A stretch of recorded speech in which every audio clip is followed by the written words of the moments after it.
Today we're taking your basic lentil soup and really amping up the flavor and nutrition.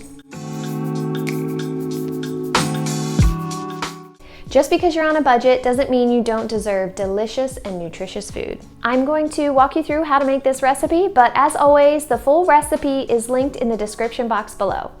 In this recipe, we have lots of vitamins and minerals from veggies and leafy greens, fiber and protein from lentils, and tons of flavor from a combination of spices, tomato paste, canned tomatoes, and both the juice and zest of a lemon. We're going to start by getting most of the vegetables prepped. Here we have a medium onion, minced, 3 cloves of garlic, minced, crushed, or grated, kale stems, also minced, and I'm using 3 carrots, which I've diced. I happen to have some tricolor carrots, so I decided to add in a purple and a yellow carrot, in addition to the medium orange carrot that the recipe calls for. Fun fact, the colors that you see in produce actually represent different phytochemicals, which typically function as antioxidants or have anti-inflammatory properties in the body. So if they're available and affordable, I always recommend choosing the less common colors of produce when you get the chance. To start cooking, heat a large pot over medium heat. Once hot, add the oil and then immediately add in the hearty vegetables, which make up your mirepoix. That's going to be the onions, carrots, and kale stems. Add a pinch of salt. After sauteing that for a few minutes, you can add in the minced garlic. I'm also adding in parsley stems. When I was prepping the parsley, I separated the leaves from the stems. Then I minced the stems to cook in the stew and set the leaves aside for garnish. We're also going to add in the spices and the tomato paste.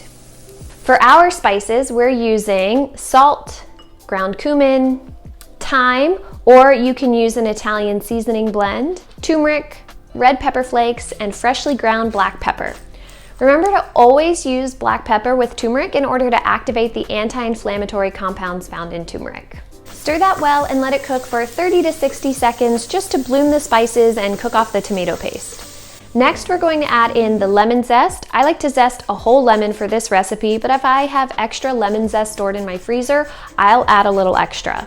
Next, we're going to add in a 1.5 cups of dried lentils, a 14.5 ounce can of diced tomatoes, fire roasted if you have it, and 6 cups of broth. If you can get your hands on some chicken bones, chicken bone broth is such an affordable hack for getting in some important nutrients.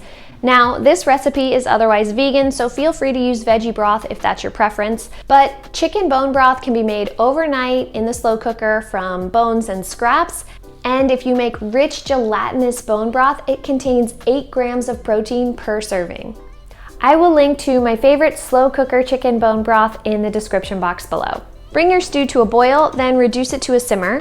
I like to cook it covered for about 25 minutes or until the lentils are pretty tender but not mushy. And this may seem like a long time because when you're cooking lentils plain with just water, they often cook in about 15 minutes, but the addition of salt and the acidity of the tomatoes actually slows the cooking time and prevents them from getting mushy. Once the lentils are about 90% of the way cooked, you can go ahead and add in the kale and the lemon juice and just continue to cook that until the kale is wilted. At this point, you can cook it covered or uncovered, up to you, based on how thick you want your stew to be. When it comes to kale, you can choose whichever type of kale you prefer. The 2 most common types are green curly kale and lacinato kale, which goes by many different names. Lacinato is softer and less bitter, so I usually choose this one for salads. Here I'm using mostly curly green kale because it's cheaper and the cooking softens the texture and the bitterness. I'm using the leaves from a full bunch of kale, which usually comes to about 8 cups. I'm using a little bit of the lacinato kale as well, just because I have it on hand. You could also use spinach or another leafy green here if you prefer. I also chopped up about half of the kale stems and added them in with the alliums at the beginning. They contain a lot of the same nutrients and even more fiber than is found in the leaves. In my opinion, they work best when they're finely chopped and cooked. I usually cover this and cook it for about 5 minutes to soften the kale, then I stir it all together.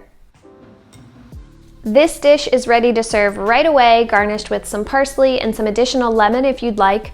Feel free to bulk up the protein by adding in some shredded chicken or pre-cooked ground turkey. You could also top this dish with some hemp seeds or feta cheese. Now, if you've made this ahead, which I highly recommend, You can let this cool in some glass storage containers and store it in the fridge for a week or 3 to 6 months in the freezer.